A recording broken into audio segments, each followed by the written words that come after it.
Estamos no ar com mais uma edição do Pode Pati, esse espaço que é reservado para a gente contar histórias, né? Aqui nós falamos de empreendedorismo, de negócios, falamos de política, falamos de fé, falamos de religião, falamos de pessoas, contamos histórias. Aqui no Pode Pati pode tudo, parece TV, mas é no YouTube. Convido você para participar, se inscrever, comentar. O YouTube entende, né, que isso aqui está funcionando e gosta quando você interage, quando você está, né, comentando aí, fazendo seus comentários, e eu quero que você deixe seu like também. O Pode Pati de hoje eu já vou assim, ó, já na lata, porque senão eu fico enrolando muito, apresentando muito, e ela é uma mulher que dispensa apresentações. Ela é uma das minhas pupilas, eu amo de montão. Hoje eu recebo com muita honra, muita satisfação, muita alegria a Isabelle Ferrari. Aplausos. Aplausos, aplausos, aplausos. Se eu tivesse aquela tela lá do pessoal do Pânico que aparece um monte de palminhas, eu colocaria agora. Isa, seja bem-vinda. Muito Obrigada. Prazer receber você aqui no Pode Pati. Você que era uma das primeiras pautas que eu já estava, mas eu falei, no momento certo ela vem e você vive correndo, eu também vivo correndo. Um dia as agendas se encontraram e estamos nós aqui conversando. Que bom. Seja bem-vinda. Obrigada, muito obrigada mesmo. E sabe que é um grande prazer te ouvir sempre, porque a tua voz tem muito da tua voz na minha história. Ai, que lindo. Então sempre que eu fico te ouvindo parece que eu tô voltando no tempo. A gente trabalhou junto e a gente foi uma época tão gostosa de descobertas, porque eu me descobria, você também se descobria. Foi nos idos de quem, Isa? Já tô velha, já 2000, tô velha. 2000. Meu primeiro ano de faculdade de jornalismo. E eu já estava no Foz Mulher. Ah, você estava estagiando, verdade. Eu estava estagiando na Foz TV, eu fui a primeira estagiária da UDC. Ninguém sabia muito bem o que fazer comigo, porque era um ser meio estranho estagiário.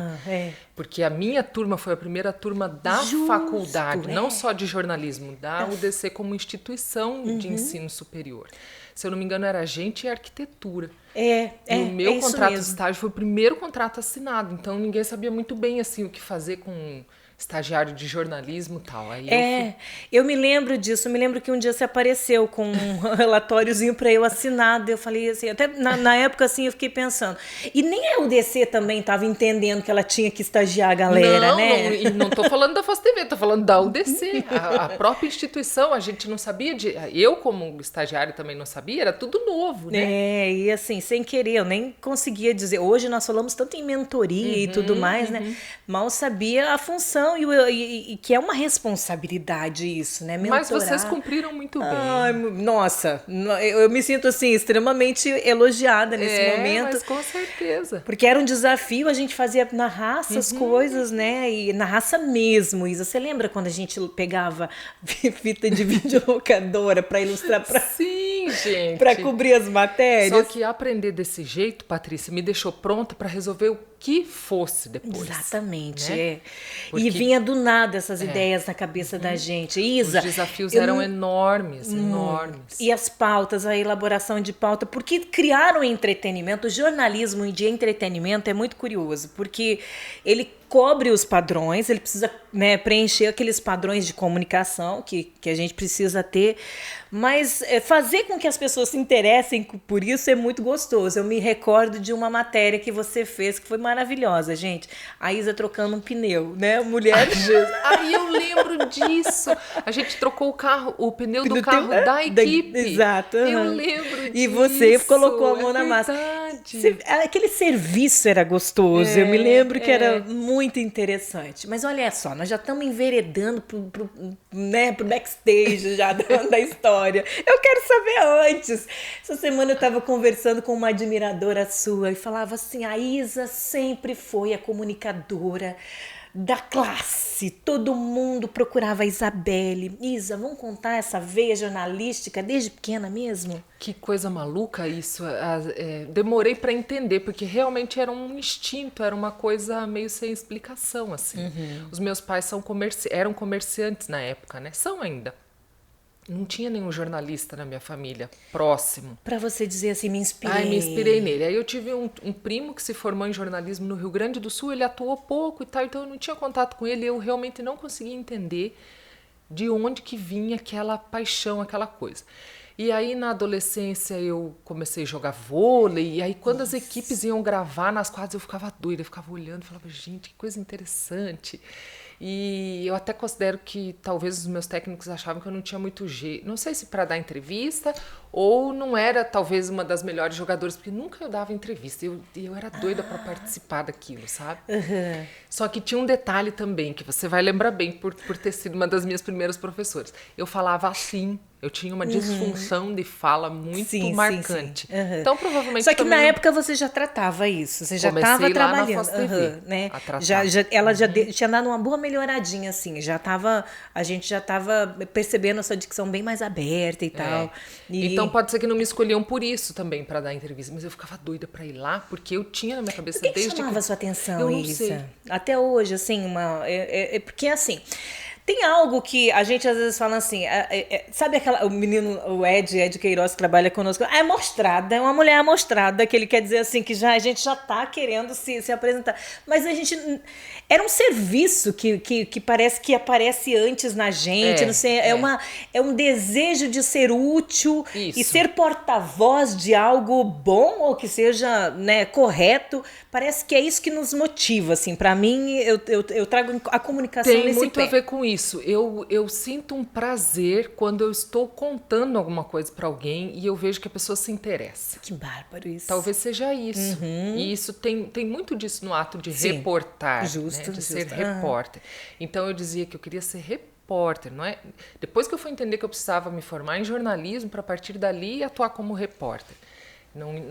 Para mim, não é que eu queria ser jornalista, eu queria ser repórter. Tanto que a sua formação é comunicação social de especialização em jornalismo, foi isso? E a minha pós é telejornalismo. Aí eu foquei mais ainda na área. Na hora de decidir o curso, então... Não tive dúvida. Era jornalismo, vamos dizer, a comunicação que você queria exatamente, Era exatamente né? E o deu que eu queria. Ainda sorte que foi em Foz do Iguaçu abriu o curso. O que aconteceu? Não tinha. Então eu fui fazer fora. Tentei Londrina, não passei, era muito disputado. Tentei Santa Maria, no Rio Grande do Sul, não passei. Tentei Federal do Paraná, não passei.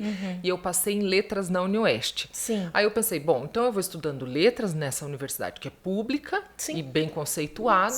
Porque isso vai me ajudar a passar no vestibular depois em algum outro lugar. E abri o curso, naquela semana ou na semana seguinte. Então, eu estava lá e era noturno também. Então, eu ia ter que escolher. Eu falei, puxa, eu vou deixar uma faculdade pública para ser a primeira turma de uma faculdade particular. Que medo tinha essa preocupação? Disso. Muito, na época, muito mais. Um preconceito mesmo com faculdade particular. É verdade, a gente tinha. Passou, mas vai fazer particular. Então, nossa, não foi sabe uma decisão suficiente, muito né? difícil. Que moral para nós, na minha época, era passar numa pública. Então, eu falei, é melhor eu me formar em letras aqui na pública do que eu deixar isso e ir lá fazer uma faculdade particular de jornalismo. Falei, mas eu vou lá assistir uma aula, vamos ver como é que vai ser. E a aula inaugural foi com a Délis Ortiz. Não voltei nunca mais. Nunca mais, só voltei lá para abrir mão da minha vaga, porque se eu abrisse mão da vaga, outra pessoa poderia ocupar, né? Senão ficava em aberto e tal. Não voltei nunca mais. Ela é sensacional. Ela é sensacional. Depois eu tive o prazer de a conhecer. É verdade. Nossa, ela esteve várias vezes em coberturas de eleições e tudo mais. Me conta, mas daí, quando você tomou essa decisão olha a gente vasculhando aí o baú da Isabelle. Quando você contou pra mãe, assim, as primeiras matérias, os primeiros materiais, como é que foi o incentivo em casa horrível, e tal? Foi você horrível. Me contou isso. Foi horrível, porque na época pra gente se assistir em casa, era uma TV a cabo, eu não tinha em casa. Verdade. Né? E então, a gente era desbravador. Gravar a fita de videocassete, a fita cassete e levar pra casa. Aí foi aquele negócio, sentou minha mãe, sentei eu, não sei o que, vamos assistir. Quando começou a rodar, eu falei, Jesus amado. E aquilo foi me dando um calor, uma coisa. Eu falei, mãe... E daí comecei a chorar. Falei, mãe... Era tudo que eu mais queria na minha vida, mas não levo jeito, não ficou horrível. E a minha mãe, não, minha filha, calma. Eu falei, mas olha o meu cabelo, olha. Mas você é assim mesmo, coitada, ela querendo me... você é desse jeito. E eu, meu Deus do céu, se eu sou desse jeito, então não vai funcionar. E realmente, as coisas precisavam ser adaptadas para que funcionasse melhor no vídeo. A gente sabe disso. Mas, olha, aí você traz uma questão que eu acho sensacional e já a gente entra no universo de contação de história, no storytelling de fato, que é o, né, no que a Isa se tornou. Tudo na vida da gente são processos, Sim. são fases, são aperfeiçoamentos e persistência. Exatamente. Né? A gente vai falar de empreendedorismo também, que eu quero ver como é que a Isa tá, né, crescendo num ambiente de empreendedores, que são os pais, como é que ela se deu aí e tá se dando muito bem, graças a Deus, nesse segmento. Mas tudo na vida é persistência, não adianta, a gente não sabe tudo, a gente vai precisar se aperfeiçoar e se reconhecer. Todas as vezes que eu pego um cliente de audiovisual, eu digo assim, acredite, você vai se reprovar, você vai reprovar o seu áudio e você vai reprovar a sua imagem, né? As pessoas quando se ouvem, eu sou assim, você é assim, mas calma, tá tudo certo, todos reprovam. Eu tento trabalhar isso no psicológico delas, mas e aí a gente se aceitar, se identificar, por isso que às vezes o vídeo tem uma certa resistência, as pessoas têm de receber. A gente não gosta de se ouvir, Exato. A gente não gosta de se ver, mas tudo isso, para tudo isso existe treinamento, existem técnicas que nos ajudam a melhorar. Então, ainda bem, também existe dentro de mim uma força que também não sei de onde vem, de não desistir. Que bom. E de prestar muita atenção nas coisas que as pessoas tinham para me ensinar. Você é uma delas, você sabe disso. O Luciano Vilela. Verdade. A dona Kátia, que trabalhava na época. Kátia nos ajudou muito. Então, vocês tinham o Herculano. Lembra? Vocês tinham mais experiência. Claro, eu estava começando, não tinha ninguém da minha família com aquilo. O rádio nos ensinou muito. Que toda essa galera que você está dizendo aí, o Lu, eu não lembro se o Lu... o Lu trabalhava na RBS, né? E no Rio Grande do Sul. No Rio Grande do Sul, que também era uma repetidora da Rede Globo e já tinha tido muita experiência no rádio. Ele, inclusive, trabalhava, se não me falha a memória, ele trabalhava na RBS, na rádio RBS. Pode ser, pode ser. Isso eu lembro traz uma desenvoltura muito total, grande. Rádio Só que quem está começando, ou quem tem alguma dificuldade, tem que estar aberto para aprender, tem que entender que tem limitações. Então, a partir daquele momento ali com a minha mãe, que aquilo foi uma catarse mesmo, assim, foi um choro, eu falei, meu Deus, era o meu sonho da minha vida, eu consegui o estágio, tô fazendo reportagem, mas não rolou, não ficou bom, não ficou bom, era fato. Apesar da minha mãe, coitada, né? Não querer me desanimar. E aí, então, realmente, o Luciano me chamou um dia e falou, Isa, você tá indo super bem e tal, mas para que você siga adiante, você precisa procurar uma fonoaudióloga. E eu investi o meu dinheirinho ali de estágio nisso. Foram alguns meses até que ela conseguiu melhorar essa condição de fala. E uma autoconsciência que a gente vai tomando também. A gente vai perdendo os medos. Eu falo sempre que nós gourmetizamos a nossa comunicação. Sim. É quando nós nos assistimos ou quando nós nos expomos que a gente começa a perceber que estamos engolindo os R's, os S's, estamos com vícios de linguagem regional, estamos com uma postura equivocada, não é? E para quem deseja trabalhar e atuar na área, nada melhor do que aperfeiçoamento, né? E aí você foi se ressignificando. Isso mesmo. A ponto de se tornar uma correspondente conhecidíssima, trazendo matérias maravilhosas, nacionais, aparecendo no Fantástico. Vou usar o termo mais coloquial aqui para as pessoas entenderem. E a gente tinha a Isabelle Ferrari, que delícia, né? Gente, ela tá no Nacional, ela tá no Fantástico. Como é que foi isso para você? Isa, esse mundo gradativo, crescendo, foi se surpreendendo, foi chegando assim, nossa, eu estou no Fantástico. Chegou assim essas coisas, esse envaidecimento, ou é tão suado, o pé é tão no chão que não chega a acontecer isso? Acontece de você ter orgulho do local em que você chegou, né? Da conquista que você alcançou. Porque é esperado também, né? Você trabalha para isso. Algumas coisas aconteceram e me colocaram de novo no meu lugar. Então, chegou um momento que eu percebi assim, eu tô conseguindo fazer essa reportagem e tal, e as pessoas me dizem, eu te vi na TV. Eu te vi na TV ontem. E daí eu falei, mas acho que não é isso que eu quero ouvir. Eu quero ouvir, eu vi a sua reportagem sobre tal coisa, tal coisa. Eu vi o fulano na sua reportagem. E aí eu pensei, tem alguma coisa que eu preciso mudar. As reportagens não estão ficando atrativas. Eu não quero ouvir que as pessoas me viram. Eu quero que elas me digam aquela história que eu contei.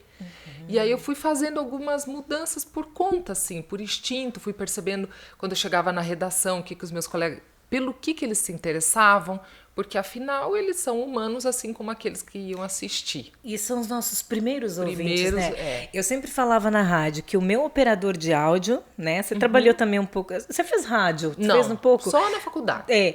Mas o operador na época eu trabalhava com a rádio AM e ele era o operador era a minha alma. Ele precisava, né? Ele tinha tá muito conectado comigo, sabendo muito sobre nós, né? E eu falo, se você conseguiu chamar, se o teu operador de áudio conseguiu rir, ou chorar, ou interagir com aquilo que você falou, né? Porque aí é você com a comunicação direta, então é sinal que a comunicação aconteceu. Eu acredito que tenha sido essa reflexão que você tenha feito, né? Exatamente essa. Então, em casa, a mesma coisa. O que eles dizem? O que eles perguntavam a mais? Então, eu fui percebendo que além daquele quadradinho da comunicação diária do jornalismo, que o espaço é muito restrito, o tempo é cronometrado, que quando eu conseguisse inserir alguma coisa assim, uma digital diferente, sua, poderia, e eu fui percebendo isso na prática. Então chegou um momento que eu falei, agora eu tô pronta. Agora eu tô pronta para assumir a reportagem de rede. Isso. Que aí foi assim, né? Eu tô resumindo bastante. Aqui não dá pra gente detalhar. Nós mesmos damos a entender que é uma vida glamurosa, que é um... E o dia a dia da rua, da reportagem de rua, ele é sofrido, como todas as pessoas que trabalham na rua. E além disso, quando a gente vai gravar, a gente ainda tem que estar bem. Tem que estar bonito, tem que estar arrumado. Mas a gente toma chuva, a gente toma sol, a gente passa vontade de ir no banheiro, a gente fica com fome. Eu gosto de podcast exatamente que a gente pode ser muito original, a gente não precisa ficar tendo essas preocupações que no passado a gente tinha muito mais, com muito mais ênfase. Eu sinto falta dessa época do jornalismo, sabe? Dessa parte em que nós tínhamos tanta preocupação de significar algo. Essa matéria precisa dizer alguma coisa para alguém. E eu falo sempre, eu me sinto deslocada. E agora eu vou tocar numa área que tenho certeza que você nem deve se preocupar, porque não é teu perfil, é o meu. Eu não me conformo com... como eu trabalho muito com a plástica de vídeos, eu fico tão chateada quando eu vejo... muitas vezes, na minha época de jornalismo, em que a roupa não podia aparecer mais do que a comunicação, a maquiagem não podia ser... Hoje eu vejo os apresentadores com os decotes, uns cílios maior do que o cabelo. Às vezes eu fico me perguntando o que isso está comunicando de fato. É um outro mundo. Eu sinto falta, eu lamento esse momento que nós estamos vivendo, assim, porque o jornalismo, ele é uma coisa séria. Ele deve ser uma coisa séria, deveria ser, né? Então, eu não sei o que você pensa a esse respeito, mas quando você fala assim, olha, jornalismo é sofrido, a gente toma chuva, a gente se preocupa, há uma preocupação realmente para que aquela comunicação seja clara. Objetiva. E toque a pessoa, né? Ela traga um significado, ela não seja apenas TV. Porque não é um compromisso comigo, não é? Eu não tenho compromisso com a repórter, a Isabelle, apesar de amar o trabalho dela, mas aquilo que ela está trazendo para mim, isso é importante. Isso tudo é parte do pacote. Exato. Se a tua unha chama mais atenção do que... Eu sou dessa escola e ainda considero isso. E esse ruído realmente me incomoda também. Eu hoje, num podcast, eu me sinto à vontade de vir do jeito que eu quero, porque é uma comunicação diferente mesmo. A própria comunicação te propõe isso. Mas o jornalismo, eu gostaria realmente que tivesse uma outra roupagem. Mas já estamos enveredando para outro lado. Para uma análise crítica. Uma análise crítica. Todavia, isso tudo compôs a Isabelle, né? E aí eu ia te contar o seguinte, eu acabei não contando. Eu achei que eu estava pronta. Eu falei, agora eu tô pronta. As pessoas falam, eu vi tal matéria, as matérias estão com uma repercussão legal, tô sendo chamada para fazer plantões em Curitiba, no Rio, São Paulo, e não fui escolhida. Olha! Aí eu falei, e fiquei muito chateada. Falei, poxa, eu sou daqui, batalhei tanto, sofri tanto já na rua e não chegou a minha hora. Por que você achou que não aconteceu isso? Eu fiquei triste porque eu tinha certeza que eu estava pronta. Depois eu fui entender, quando eu me tornei repórter de rede, eu fui entender que eu não estava pronta. Olha só. E quem tem mais experiência que eu e estava com essa decisão na mão, sabia que eu ainda não estava pronta. Então, quando eu achei que eu estava pronta, ainda passaram 2 outras pessoas pela vaga de repórter de rede. E aí eu comecei a achar que eu realmente ainda não estava pronta, comecei a entender. né? Eu disse que foi quando eu fui repórter, não, foi um pouco antes, eu comecei a entender, nossa, a responsabilidade é muito grande, vendo essas pessoas trabalhar. Eu estou falando da minha época, hoje eu não sei dizer como era. A responsabilidade da apuração de informações para o Jornal Nacional, por exemplo, é de você ficar sem dormir, às vezes 1 noite, 2 noites, até que você consegue fechar aquilo, porque você pode comprometer profundamente a vida de alguém, desestruturar a família de alguém, comprometer a carreira, sabe? Colocar alguém em risco. Então, é uma responsabilidade muito grande. Uma entrega muito grande. E aí, quando eu fui chamada, eu levei um susto, porque eu realmente já não estava... Achei que eu ainda estava em preparação. E no dia seguinte, eu acho, 2 dias depois, teve o caso do Cadu, aquele rapaz que foi preso aqui. Eu tinha acabado de assumir a reportagem de rede e aí eu entrei num plantão assim de 3, 4, 5 dias em sequência. E quando terminou aquele bombardeio, eu falei, cara, eu acho que agora eu tô pronta. Você já era mãe, Isa, nessa época? Não. Que ajuda bastante, né, menina? Com certeza. Né? Porque hoje, você sendo mãe, já sabe, é bem diferente, a realidade é outra. Era uma entrega total para o meu trabalho, total. De todo esse, você fez grandes matérias de repercussão, como você mesmo falou, matérias de um peso absurdo, né? Que você pensava assim, agora eu queria ter um pouco mais de estrada para dizer assim, não ser tão difícil. Porque acaba sendo difícil exatamente pela inexperiência que a gente tem. Porque quando você tem um pouco mais de experiência, você sabe os caminhos, Sim. né? Você sabe... Mas de todas as grandes matérias que você realizou, de todos os grandes feitos, essa passagem pela Rede Globo, que é, sim, né, uma grande responsabilidade, você passou por outros meios de comunicação, como a repetidora da Band, né, que é a Tarobá aqui em Foz do Iguaçu, enfim. Mas dessas todas, qual te marcou mais? Qual trouxe assim falando assim, olha, hoje eu uso aquela matéria lá para escrever as matérias aqui. Ou não chega nem ter isso? É engraçado que não tem essa matéria. Só. Na minha mente é uma composição de fragmentos de coisas que aconteceram. Igual eu. Eu não... Eu não consigo eleger um momento. Às vezes eu falo, nossa, eu tive tantas experiências, por exemplo, Zé Cabaleiro, que foi uma pessoa que ninguém, né, eu amo essa matéria que eu fiz com ele, e daí as pessoas às vezes me perguntam, eu falo, não, mas não tem um momento que eu possa dizer assim. E a coisa mais gostosa que tem é agora, algumas pessoas me perguntam, eu queria tanto rever aquela reportagem e tal, e eu consigo buscar nos arquivos alguma coisa, e rever a reportagem vai me fazendo lembrar de como foi compor aquilo e vai me trazendo alguns prazeres algumas descobertas. Eu também. E é muito bom perceber, nossa, como eu amadureci, porque nessa reportagem eu aprendi isso, nessa reportagem eu tentei tal coisa e funcionou. A gente conseguiu fazer tal coisa, eu em conjunto com o cinegrafista, com o auxiliar, que não é um trabalho sozinho. O editor topou, olha só como fluiu. E às vezes termina uma reportagem e fala, nossa, mas essa reportagem ficou boa mesmo. Talvez naquela época eu não tivesse... Como é que a gente conseguiu chegar nessa harmonia, sabe? E é uma composição bem maravilhosa mesmo, porque é uma harmonia que acaba acontecendo. Eu digo que parece uma orquestra. Você vai juntando coisas e juntando fragmentos de fala, de imagem, trilha sonora, o slow, o insert certo, tudo. É maravilhoso. Tudo compõe, é lindo. Isa, passado isso, a Isa também, eu digo, nós não somos as mesmas pessoas nunca. E é bom demais isso. É maravilhoso. São várias encarnações na mesma vida. São etapas são ciclos que se fecham, novos ciclos que começam. Você saiu da comunicação, vamos dizer assim, tradicional, abriu a sua empresa, hoje você é uma empreendedora dentro do mundo de comunicação. Como é que tem sido essa jornada? Hoje você atua muito bem no digital, continua, né, na redação de uma forma muito forte, mas o teu digital é fortíssimo, mulher. Meu Deus, eu fico impressionada como foi legal essa transição e... ao meu ver, se encaixou. Eu ainda me surpreendo assim, com algumas coisas nesse campo aqui. E você? Eu busquei algumas coisas que eu vivia no dia a dia para encontrar o meu caminho nessa minha autonomia. Então foi isso, o que os meus colegas diziam quando eu chegava na redação, o que eles queriam saber além daquela reportagem que eles estavam vendo ali, como a pessoa que ia ver em casa. O que os meus pais, o que os meus irmãos, o que os meus amigos queriam saber além.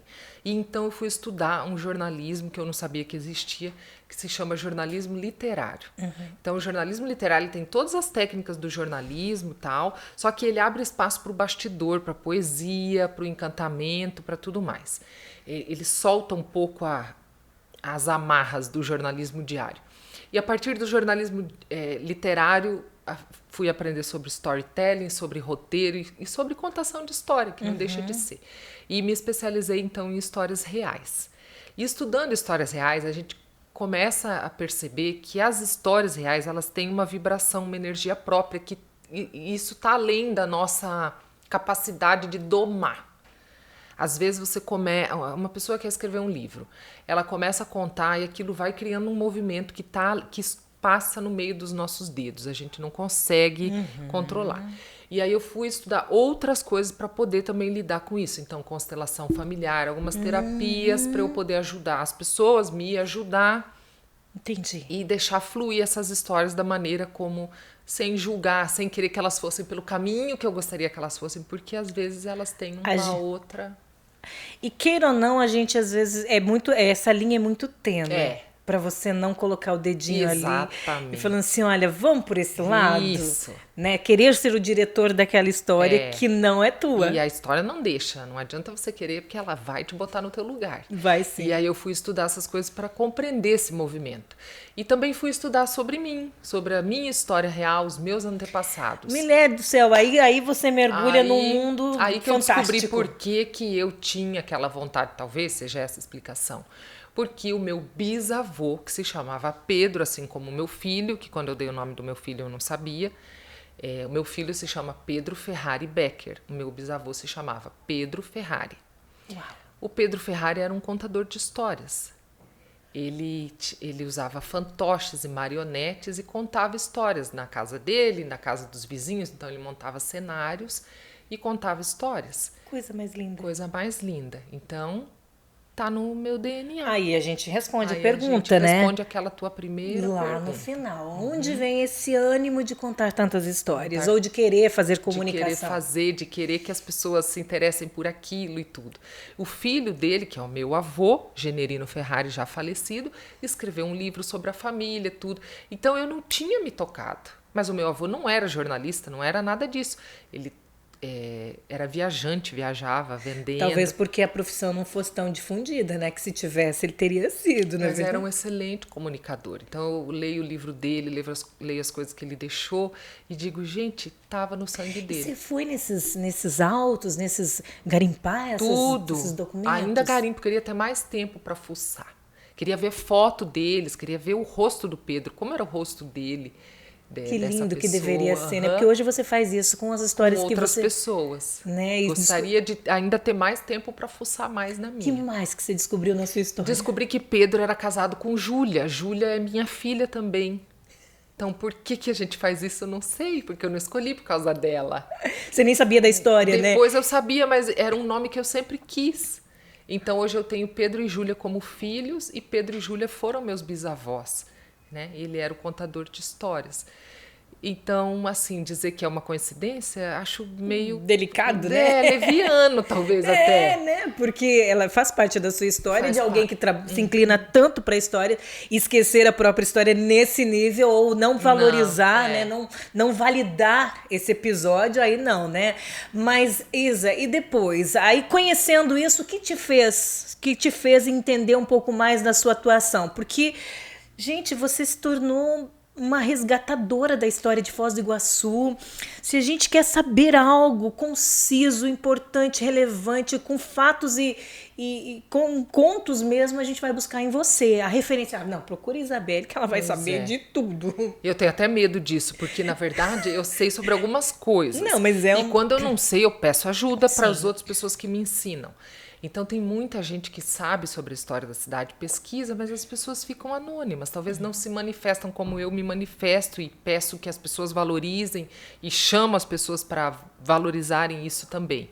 Então, realmente, se eu te disser que todo dia eu recebo algum pedido de alguém, algum pedido de informação, sobre a história da cidade, eu não tô mentindo. Mas vem cá, você também é muito apaixonada por essa cidade. Menina, eu olho você e falo assim, gente, onde que foi parar o amor que igual eu tinha, que ela tem, pra mim a coisa mudou um pouquinho.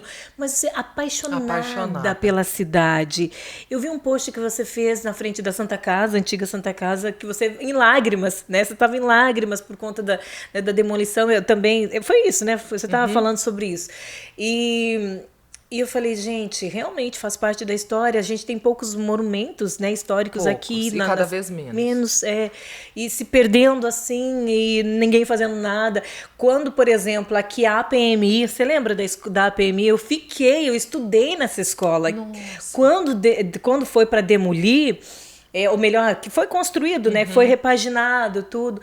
O Carlos Roberts, a Cida Costa, Patrícia, você não tem nada a dizer, são os últimos momentos da escola, porque ela estava passando por uma outra fase. Aquilo me doeu o coração, então eu me projetei naquele post que você fez desse amor.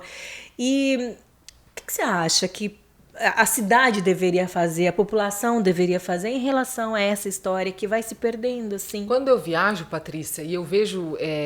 Quando eu viajo, eu vejo exemplos de construções novas, modernas, que conseguem conviver com obras antigas. Curitiba tem vários exemplos. Sim. Eu vi na cidade de Joinville, eu vi em outras cidades Salvador, de Santa Catarina. Vê Centro Velho, Centro Novo. Curitiba também tem isso. Então, assim, há muitos prédios sendo construídos preservando um casarão antigo que tem no mesmo terreno.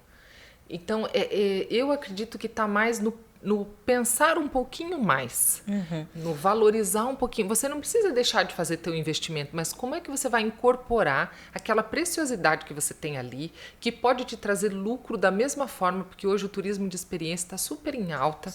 As pessoas só querem experiências novas, porque está tudo tão ao alcance.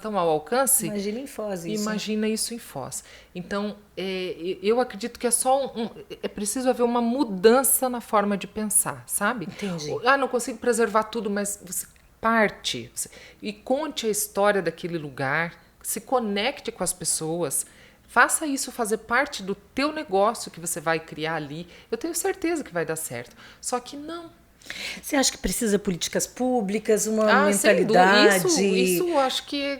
Sim, né? Sem dúvida. Né? Isso sempre. Tombamentos, a gente precisa que seja tombado. Agora, não basta tombar e lascar com a vida daquela família. Entendi. Tem que ser um tombamento inteligente que vá beneficiar. Às vezes é a única herança que os descendentes têm. E a gente vai ficando sem história, Isa. Com certeza, restam pouquíssimas. E se não houver quem resgate, quem vá pensando e olhe com amor. Né? Eu me lembro que uma vez eu fui fazer uma matéria, quando eu tinha o cartão de embarque no SBT ainda, e eu falava assim, gente, olha, as pessoas vão à França visitar uma rua florida, e Foz do Iguaçu tem uma das ruas mais belas, que poderia ser ponto turístico, que deveria, enfim, já houve até casamento, que nós fizemos uma cobertura lá. Por que não valorizar? E aí eu vejo, é um amor que a sociedade precisa ter, que a comunidade precisa ter, mas políticas públicas para isso também. Com certeza. Enfim, é preciso um movimento. Concorda?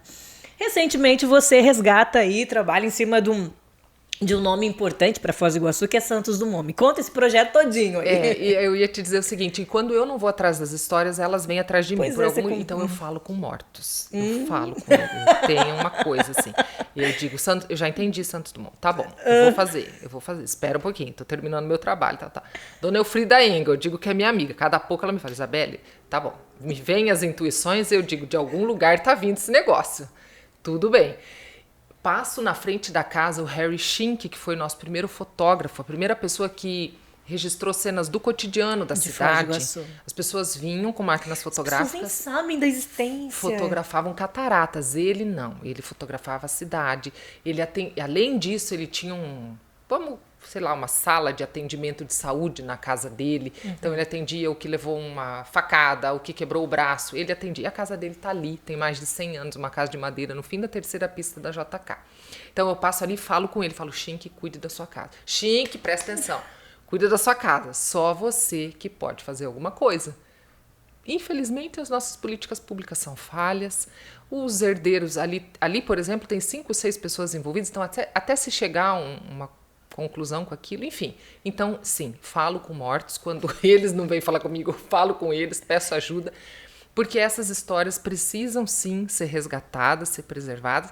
E a história de Santos Dumont é uma história que, de forma recorrente, vem à minha intuição, me chama de alguma forma, e eu entendi que é um propósito de vida, talvez. E aí aprendi sobre a história dele com a família Engel, que, aliás, a casa deles é aqui, bem do ladinho do prédio, aqui do edifício Pedro Basso. É verdade. E essa família, durante a gravação de algumas reportagens, enquanto eu trabalhava na TV, foram eles que me ensinaram sobre a história de Santos Dumont. E aí, quando eu fui ler um livro, uma biografia dele, para poder fazer essas reportagens, eu conto isso com frequência. Eu em geral, não leio livros até o fim. Eu vou largando tudo pela metade. Eu começo, daí eu deixo, daí eu começo o outro, daí eu volto naquele. Sabe? E o livro dele eu li... Não sei porque eu te entendo tão bem. Eu sou igual. Eu li o livro todo e daí eu falei... Li de novo, na mesma madrugada. Fui até de madrugada lendo. É um ser humano... além de qualquer coisa que a gente possa imaginar. Ele era rico. Ele era inteligente, ele era... os pais... tudo isso. Não importa.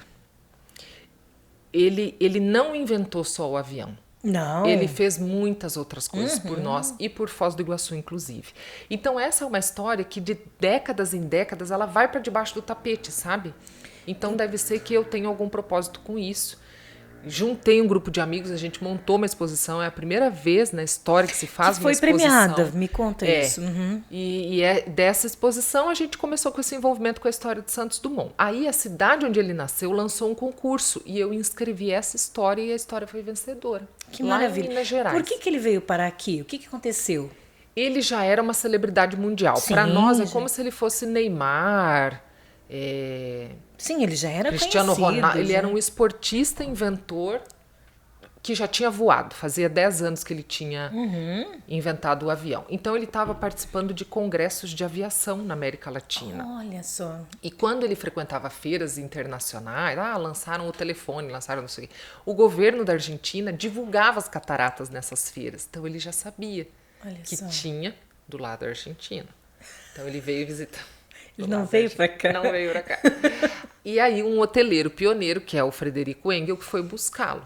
Olha então, só, aí a conexão. Ele estava passeando, ele estava representando os Estados Unidos, inclusive, porque o Brasil tem esses probleminhas, né? Em eventos de aviação. E foi então que ele apareceu ali e contemplou um pouquinho. Mas ele foi primeiro lá? Ele foi na Argentina e ele nem ia vir aqui. Então, o Frederico Engel foi buscá-lo. O responsável. Ele aceitou, veio, conheceu. Aí, quando ele soube que era uma terra particular, ele falou, não dá para isso aqui continuar sendo particular. Ele deve ter entrado pela Estrada Velha de Guarapuava, antiga, né? Até Guarapuava, depois de carro até Ponta Grossa e de trem a Curitiba. Olha só. Foi uma viagem bem sofrida. Eu acho que foram 5 ou 6 dias a cavalo até Guarapuava. Para ele, sendo uma celebridade, é algo que realmente ele estava muito incomodado, vamos dizer assim, ou se importando muito com o que estava acontecendo aqui, né? Ele sabia do potencial de influência que ele tinha. 3 meses depois saiu o decreto de desapropriação das terras. Então ele pediu e foi atendido. E é por isso que hoje a gente pode ir lá visitar. É público, né? Senão até hoje estaria, poderia, né, está sendo uma propriedade privada. Pois é, mas são eu digo que tem a mão do homem e tem a vontade de Deus também. Com certeza. Desenvolvendo toda uma região depois, mais tarde, criando a cidade de Foz do Iguaçu, que tem um quê, como eu falei para você, de empreendedorismo. Toda a Ângela da Miss Laura esteve aqui falando assim, Patrícia, essa cidade tem um quê de empreendedorismo, que ainda a gente vai entender o que vai acontecer aqui. E eu vejo assim também. Isa, em meio a tantas histórias, existe a história da Isa que se encontra nesse universo de empreender. Empreender na comunicação é um desafio, Jesus amado, é um desafio, porque às vezes a pessoa não sabe se tá, que empresa, né, você tá. E trazer essa nota, essa consciência na comunicação é um desafio muito grande. A era em que nós mais comunicamos, parar para que as pessoas, né, fazer um material para que as pessoas parem e assistam, né, é muito barulho. E mergulhar na história das pessoas não dá só em 1 minuto, que é a regra do Instagram né, a regra do Instagram, das redes sociais. É muito mais profundo. Eu acho que chegou o momento. Eu falo isso porque a gente também trabalha com histórias, com storytelling. Eu gostaria que freasse um pouquinho e parassem para se ouvir mais. Que daí a gente desse mais atenção para as histórias. É tudo muito rápido. Eu queria demais que a gente lesse mais. Lesse, eu sinto falta do papel para ler. Hoje é tudo digital, a gente fica com um problema de... Enfim, não sei qual a impressão que você tem em relação a isso. Eu sou a pessoa do papel, eu sou a pessoa do lápis. Eu ainda não estou na era da caneta, eu ainda gosto de lápis. Eu gosto de papel, eu faço meus textos no Word, então eu mando para cliente, ele fala, você faz no Word? Faço no Word, conheço todas as ferramentas do Word, mas e a nuvem? A nuvem eu salvo uma cópia. Eu morro de medo que alguém diga assim, olha, a partir de hoje não existe mais essa nuvem aqui. Não, gente, minhas coisas, meus arquivos, não, deixa. Eu preciso pegar, tem que estar... Você salva no seu computador, salva no meu computador, num HD. Tudo aqui bem bonitinho. Vou para reunião, vou com uma agenda de papel, de anotações. Então, ali eu anoto as minhas palavras. Eu gosto disso, e principalmente histórias reais. Não é só você saber a história, a pessoa comunica pelo semblante dela, pelas expressões, o tom de voz, o silêncio, tudo isso comunica. Tudo isso comunica. E isso precisa de um tempo. Exato. Né? Correndo, tudo bem, depois é nosso desafio de comunicadores resumir isso. Eu preciso resumir. Então, que técnicas que eu vou usar para resumir isso em 1 minuto, o que eu vou colocar ali e tudo mais. Mas o captar, o apurar, para eu saber o que é essencial naquilo, eu vou precisar passar no meu jeito, pelo lápis. Gente, a Isa é super, tem um senso de humor apuradíssimo. Mas é verdade. As pessoas falam, qual é o seu ritual para escrever? Unhas curtas, primeira coisa. Sim. Digitar no teclado com unha longa, para mim, não rola. Isabelle, não, você não tem noção, é um ruído, eu preciso parar. Mas complicado. Eu nunca gostei de digitar com unha longa. Isa, isso é um ritual. É um ritual, porque começa por aí. Se a minha unha estiver me incomodando, é um ruído e não consigo, não flui. Né? Não flui, de fato. E tudo isso faz parte. Me ensina a escrever. Escrever, eu produzir conteúdo, passa por tudo isso. Você encontrar o teu lugar. Em que momento, de que forma que eu tenho que estar para eu me conectar com aquela história, com aquela pessoa, com as informações que ela está me passando. Você está narrando os processos, Isa. Que são tão necessários para todo ser humano, para todo ser humano. E eu percebo ainda que nós estamos vivendo uma geração assim sem senso crítico, só análise, só talvez um lamento aqui, tudo tão rápido em que os processos parece que não estão sendo experimentados e eles precisam para a gente se conhecer, como você mesmo falou, Patrícia. Eu fui descobrir que Pedro fazia parte da minha história, quer dizer, você teve que parar. Você teve que se conhecer, e eu tenho a impressão que nós estamos deixando a parte de quem somos e quem não somos. Eu acredito que nós estamos bem no meio de uma revolução na comunicação. É um furacão, eu acredito. Que tem um furacão ocorrendo na área de comunicação e a gente está no olho do furacão, na minha opinião, os comunicadores. Sim. Nós estamos vivendo uma mudança muito grande. Muito grande e é radical. Não existe padronagem. A gente tem dos primeiros cursos que eu fui fazer na área de digital, a pessoa falou assim, então, o mundo on e o mundo off. Uau! Então, o mundo on pra gente era o mundo, como é que é? Eu sei que era o contrário do nosso entendimento. Hoje o mundo off... É o tradicional. Seria o tradicional, né? E o mundo on é o rede social, é o online, é o digital, é exatamente isso.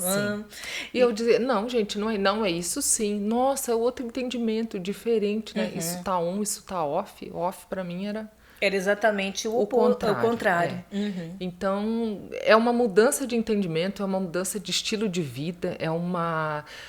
hoje, antigamente, quais canais de comunicação existiam? X, Y, Z. Hoje, todos nós temos um canal de comunicação na palma da nossa mão, os nossos smartphones.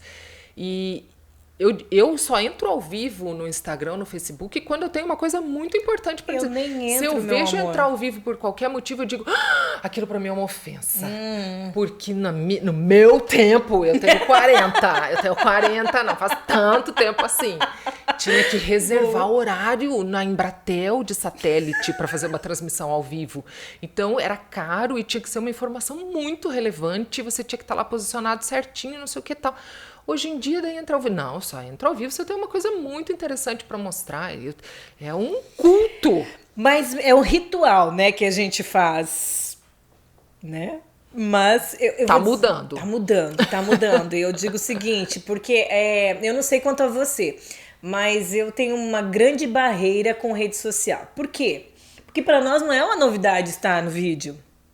Não enche, como você falou, tem toda uma estruturação para chegar no ponto que seria aparecer. E tem bibliografia, e tem leitura, e tem estudo, e tem um monte de coisa. E aí, de repente, eu vou ser bem sincera, hoje em dia, qualquer peito e bunda vira pauta. Não, vira clique. Não me dá uns negócios assim, porque, né, enfim, e eu não consigo, eu não tenho necessidade de me explicar para um público, no sentido de, olha, eu tenho que explicar que hoje eu tô bem, hoje eu tô mal. Não me atrai essa parte, realmente não me faz. E às vezes as pessoas, mas olha, você quase não tem conteúdo. Realmente, eu não produzo tanto conteúdo na rede social, por exemplo, não tenho essa necessidade. Mas para empreender, parece que o teu catálogo tá ali. Hoje em dia tá muito relacionado. Não é? Eu não sou o meu melhor case. Com certeza, entre os meus clientes, tem cases melhores do que as minhas redes sociais, porque eu também posto assim alguma coisa que eu considero que é relevante, ou compartilho algo que eu acho engraçado da minha rotina, mas tem coisa que eu acho que é muito íntimo, sabe? Que eu preciso também, às vezes, preservar meus filhos, minha família. Quanto a essa descrição, eu queria saber. Exato. O que você pensa sobre isso? Eu acho que tem que ter limite, na minha opinião. Eu acredito que tem que ter limite. E, em todos os sentidos.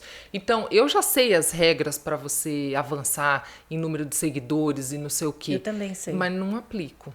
Porque algumas delas infringem alguns valores meus, algumas coisas. Isa, mas esse vídeo, se você fizesse assim... Não, mas eu gostaria de fazer assim esse vídeo. Quem assistir, gostar, tudo bem. Se também não bombar... Olha, um dos vídeos que... duas postagens, pra você ver como é tão contraditório. Um dos vídeos, talvez o que mais tem visualização no meu Facebook, é o vídeo de quando a Júlia chegou em casa, que o Pedro a recebeu. Eu não sei, vem comentários com aquelas letrinhas de outros idiomas que eu nem sei o que é, eu não sei o que aconteceu, as pessoas não entendem a fala, mas elas entendem o que aconteceu ali, que eram dois irmãos se conhecendo, tá. Tudo bem, né? Uma cena fofinha. Eu não imaginei que seria tanto, mas tantos vídeos que eu fiz produzidos, que eu tá desde a pauta, desde assim, não rolou. Tudo bem, tá tudo bem. E agora, recentemente, eu postei da ponte do meu apartamento, eu consigo ver a ponte nova. E quando encostou, eu postei, falei, gente, encostou, a ponte fechou, não sei o quê. E acabou tem uma frase, duas, virou um negócio de política. Olha... que saiu do controle. Verdade. Uma loucura. Porque não sei quem que fez, porque o outro não fez, porque não sei o que, não sei o que. Eu falei, gente, assim... A intenção não era essa. Você entendeu? Daí tá lá, talvez no Instagram seja o mais visualizado. Não entenderam o que eu tava... Não entenderam. A coisa desviou, a coisa foi parar sei lá onde. E daí tá bom, tem um monte de like, um monte de visualização. Mas não era aquilo. Então... Eu entendi. Você acha que a gente está precisando aprender a se comunicar, já vista que nós temos um meio de comunicação nas mãos? Sem dúvida. Né? E a intencionalidade da nossa comunicação precisa ficar mais clara. Com certeza. Estão aí as fake news, gente. Fake news. Em época de eleição, então, piora. É triste, assim. Eu acho que é fake news em qualquer aspecto. Até a receita errada que foi passada ali, que disse que ficava maravilhosa e não ficou. Enfim. viram uma fake news, né? Eu acho que é material de estudo também. Com certeza. A responsabilidade da apuração, a responsabilidade que você tem quando você compartilha uma informação. Talvez porque eu vim dessa escola em que a cobrança era tão grande e a responsabilidade realmente era tão grande. E a gente recebia telefonema se a gente se equivocava, pessoas explicando o que tinha acontecido na vida delas, qualquer coisa assim. Então, é tanto critério no apurar que eu fico um pouco preocupada mesmo com algumas coisas que eu vejo. Quando você acha que vai dar isso, Isa? Você acha que tem freio? É um caminho que tem volta? Será que... Patrícia, fazendo uma análise bem rasa, tá? Eu penso assim, ó, veio a era dos industrializados, dos alimentos industrializados. Então, todo mundo queria o fast food, o enlatado, não sei o quê. Daqui a pouco a gente começa a perceber, me parece que é uma engrenagem meio que natural da sociedade, que isso não faz bem. Daí é um que tem câncer, é outro que tem gastrite, é outro que não sei o quê. Você começa... Aí vem orgânicos. Aí é orgânico sem glúten, sem lactose, sem... Então a gente voltou, achou mais ou menos um equilíbrio, daí começa de novo a descambar para um negócio que você fala, vou comer o quê? Porque não come isso, não come aquilo, não come... E a comunicação eu acho que é mais ou menos a mesma coisa. Sim, Eu acredito meio que numa autorregulação, acredito que as pessoas vão perceber, não, em quem que eu posso confiar afinal, nisso aqui, né? Vai chegar um momento, eu me lembro que numa época a gente falava, minha mãe falava assim, nossa, aquela vizinha é fofoqueira. Ela falava assim, o que ela estava querendo dizer com isso? A fala dela não tem credibilidade, Exato. A fala dela não tem importância. Logo depois a gente viu uma fofoqueira na Praça Nossa também, que era um exemplo, né? Que não tinha peso a informação dela. E as pessoas vão identificando aquilo que não tem credibilidade, peso. E eu penso que esse equilíbrio vai acabar acontecendo, né? O uso das coisas, elas vão começar cada um vai entrar no seu quadrado, vamos dizer. Não é novidade para ninguém que notícias sensacionalistas dão like. Dão like, dão audiência, dão seja lá o que for. Elas chamam a atenção das pessoas. Isso, Elas atraem, Tanto que existem meios de comunicação que são sensacionalistas, não é à toa. E algumas pessoas que não têm, talvez, conhecimento, experiência, não estudaram sobre isso, resvalam nisso. Então, elas começam a apelar e tal, e aquilo vai dando resultado. Só que elas estão entrando num caminho que já foi estudado, que já foi apurado, que já foi, catalogado, não sei. Daqui a pouco, talvez elas entendam as coisas. Exatamente. E a Isabelle, para onde vai agora? O que a gente Deus sabe. Quais são os próximos? Eu como empreendedora sou. Mas vale a pena empreender? Vale, super a pena, pela liberdade que você tem de produzir. Eu queria fechar nosso bate-papo exatamente porque você tem um comparativo de ser CLT, vamos dizer assim, que eu nem sei, né? E agora você tem a liberdade de ter em suas mãos o seu horário, né? Fazer o seu preço, fazer as suas escolhas. Fazer o VT do tamanho que eu quero. Exato. Nossa, mas a entrevista dele rendeu 15 minutos, mas vai ficar no meu canal do YouTube, não vai? Então vai ficar com 15 minutos. Se quiser assistir tudo, ótimo. Se não quiser, tá bom. Tá tudo maravilhoso. Eu acho que vale muito a pena empreender, sim. Isa, quais são os próximos passos, os próximos projetos? Tenho uma sócia maravilhosa que é minha irmã, Kathleen. Então, ela também me ajuda, né, a traçar tudo isso. Mas, de fato, o que nós estamos prevendo agora era algo que eu já queria pôr em prática há muito tempo. São cursos, treinamentos em que eu possa conversar com as pessoas sobre tudo que eu aprendi, compartilhar, ensinar. Então, a gente está formatando um media training, que é algo que me pedem muito, provavelmente para o mês de novembro. E aí eu divulgo com mais calma e tranquilidade. E oficinas, eu gostaria de fazer oficinas em que eu pudesse também compartilhar as coisas que eu aprendi, essas técnicas que eu aprendi, coisas que eu aprendi olhando outros profissionais trabalhando aqui em Curitiba, no Rio, em São Paulo. Contadores de história que às vezes não estão nesse fluxo aí de grandes centros e que conseguem prender tua atenção só falando. Verdade, né? Verdade. Então é isso. Eu acredito que além de produzir conteúdo, que é o nosso foco, direcionado para histórias reais, a gente produz conteúdo escrito, que pode ser um relato, a história de uma empresa, que pode ser um livro. E vídeos de todo tipo, documentários, reportagens e tal. Agora a gente quer partir para esse lado de compartilhar conhecimento mesmo e aprender mais, porque sempre a gente aprende mais, né? A internet, o digital é um mundão aí nas nossas mãos também. Isa, me fala aí onde as pessoas te encontram, que a gente não é unanimidade, a gente nem toda hora existem pessoas conhecendo a gente, né? Não, imagina. Às vezes esse vídeo tá lá passando, sei lá, nos Estados Unidos, alguém aqui de Foz do Iguaçu. Onde as pessoas te encontram? Sempre Isabelle Ferrari. Então, Isabelle com Z. Em homenagem ao meu pai, eu vou falar inteirinho.